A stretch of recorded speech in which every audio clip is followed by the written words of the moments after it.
1 minute, you're a newly married woman enjoying the bliss of marriage and community in a camp for internally displaced people.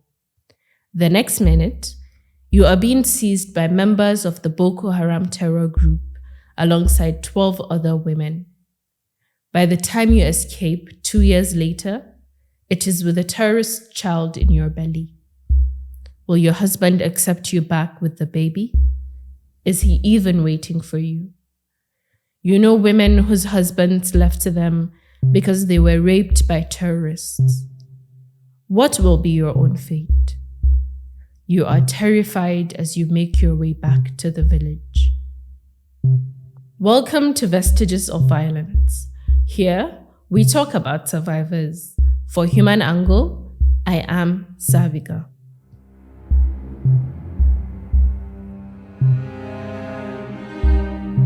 Hauwa Abbagana is 25 years old. She was newly married when, one day, she went into the forest in search of firewood.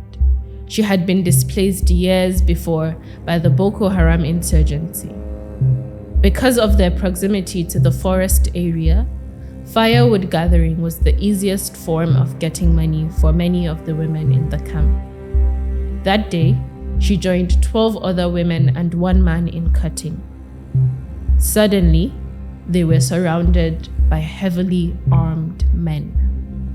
Some of the women tried to run away, leading the men to say that if they tried to escape, they would be shot dead. They grabbed the man amongst the women.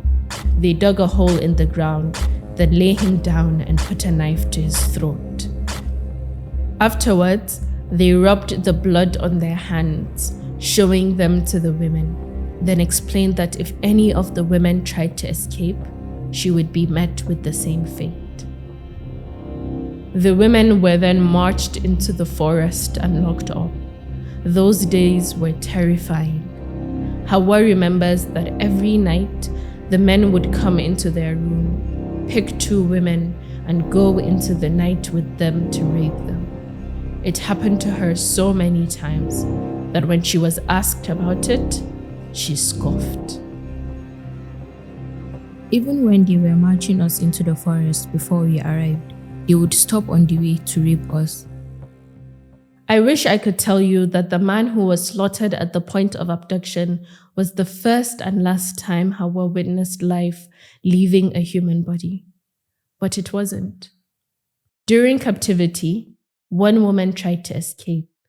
Unfortunately, she was caught and brought back to the camp.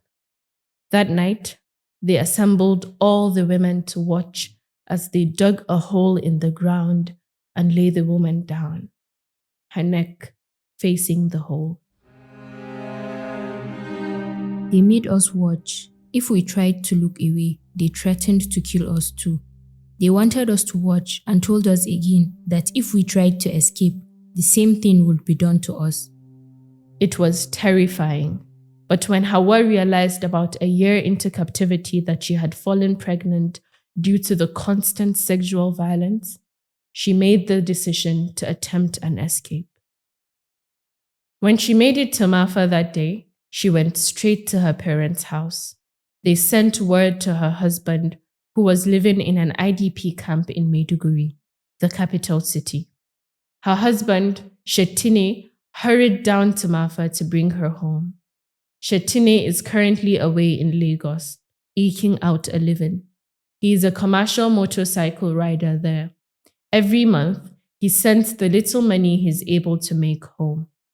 Shetine is a hard worker, neighbors say. We spoke to him on the phone.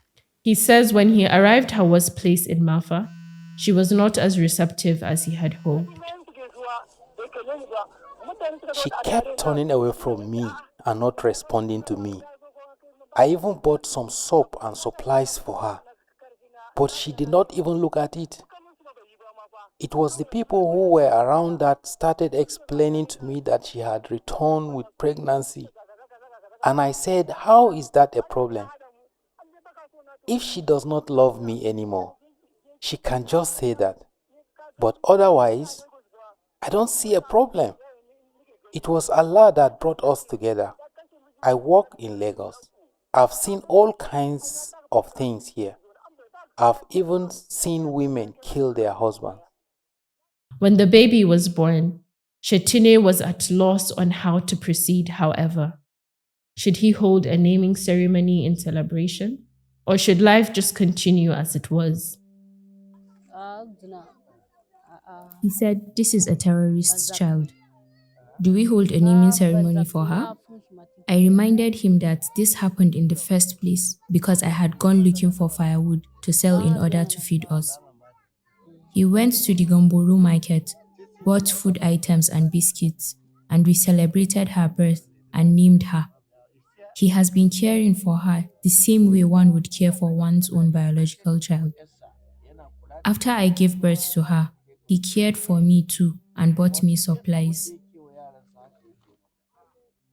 Shetine continues to eke out a living in Lagos and sends money to his family as often as he can. And Hauwa is happy to be back home with the people she knows and loves, even if that home is an IDP camp. Her story is one of tragedy and injustice, but it is also about hope and the possibilities of renewal. This story was reported and scripted by Hauwa Shafi Nuhu, hosted by Sabik Abello, edited, mixed, and mastered by Anthony Asamuta. The executive producer is Ahmed Salkida. In order to protect the identities of survivors, we use voice actors for this episode. If you or anyone you know have a story to share on vestiges of violence, do not hesitate to get in touch with us.